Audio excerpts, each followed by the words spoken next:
Hello बच्चों, मैं आपकी हिंदी टीचर आज फिर हाजिर हूँ आपको पढ़ाने के लिए। कक्षा 3 व्याकरण शिल्प। क्या कक्षा 3 और व्याकरण शिल्प की बुक आप सब निकाल लें। अब हमने पहला चैप्टर क्या पढ़ा था अपना? भाषा। फर्स्ट चैप्टर क्या था हमारा? भाषा, जिसमें हमने पढ़ा देखकर, पढ़कर और समझाइए। देखना और पढ़कर समझाना क्या कहलाता है? भाषा।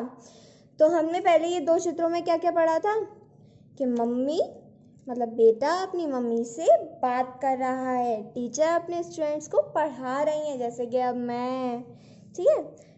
और इन भाषाओं के कितने रूप होते हैं? जैसा हमने पहले बताया था, भाषाओं के 2 रूप होते हैं। कौन कौन से? मौखिक और लिखित, ठीक है। आगे हम बढ़ते हैं, आप अपना पेज नंबर 6 निकाल लें। मैंने पहले क्या बताया था? क्या होता है मौखिक भाषा? पहली क्या भाषा होती है हमारी? मौखिक भाषा।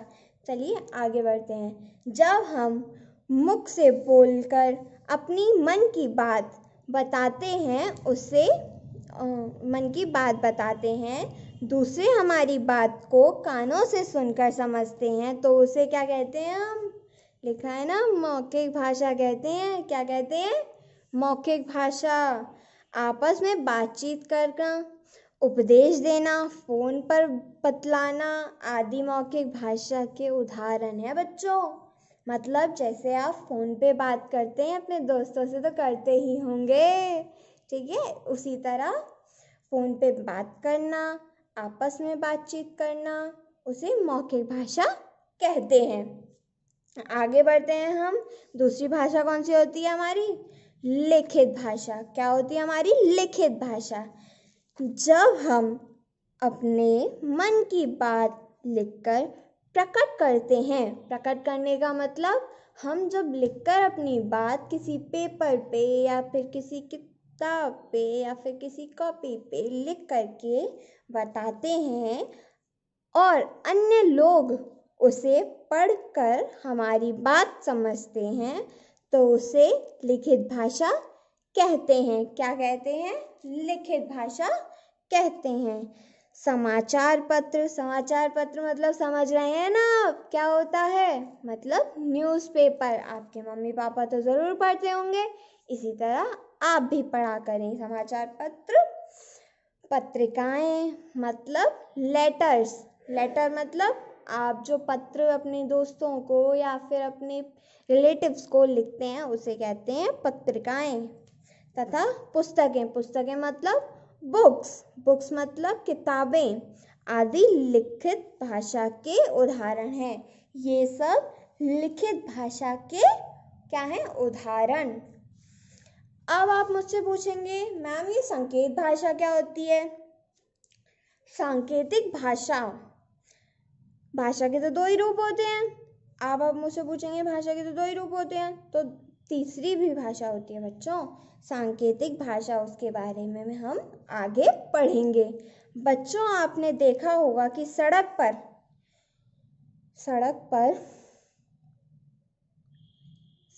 पर चौराहे पर खड़ा सिपाही सीटी बजाकर या अपने हाथ के इशारे से वाहनों को रोकता है।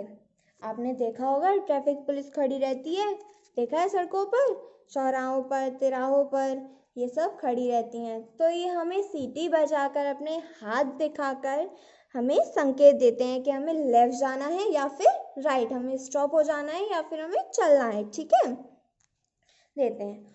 और जाने की आज्ञा देते हैं। इसी तरह हमें जाने के लिए ओके भी करते हैं, मतलब आगे बढ़ने के लिए बोल देते हैं। इसे सांकेतिक भाषा कहते हैं। जो हम बोलकर नहीं बताते, उसे हम सांकेतिक भाषा कहते हैं और न लिखकर बताते हैं। लेकिन इसे भाषा नहीं माना जाता। So sad. इसे भाषा नहीं माना जाता। हम आगे पढ़ेंगे क्यों नहीं माना जाता। क्योंकि इसके द्वारा की गई बात स्पष्ट नहीं होती। अब आप सोचेंगे इसके द्वारा बात की गई स्पष्ट क्यों नहीं होती?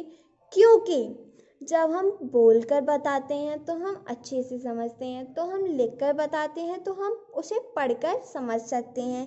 लेकिन ये इशारों से, सीटियों से, इस सब से कैसे हम समझेंगे? तो हम आगे बढ़ते हैं। गूंगे, बहरे, अपायंग,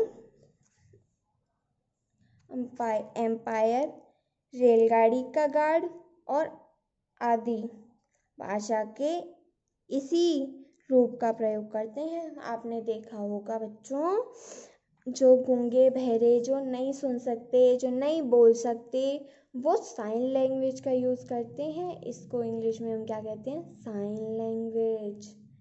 ठीक है बच्चों, क्या कहते हैं हम इसको? Sign language.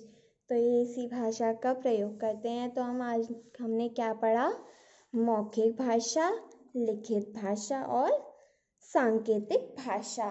थैंक यू बच्चों, आप मेरी वीडियो अच्छे से देखें, इसे अच्छे से पढ़ें और बहुत अच्छे से खेले कूदें भी और बहुत अच्छे से स्वस्थ रहें। Thank you.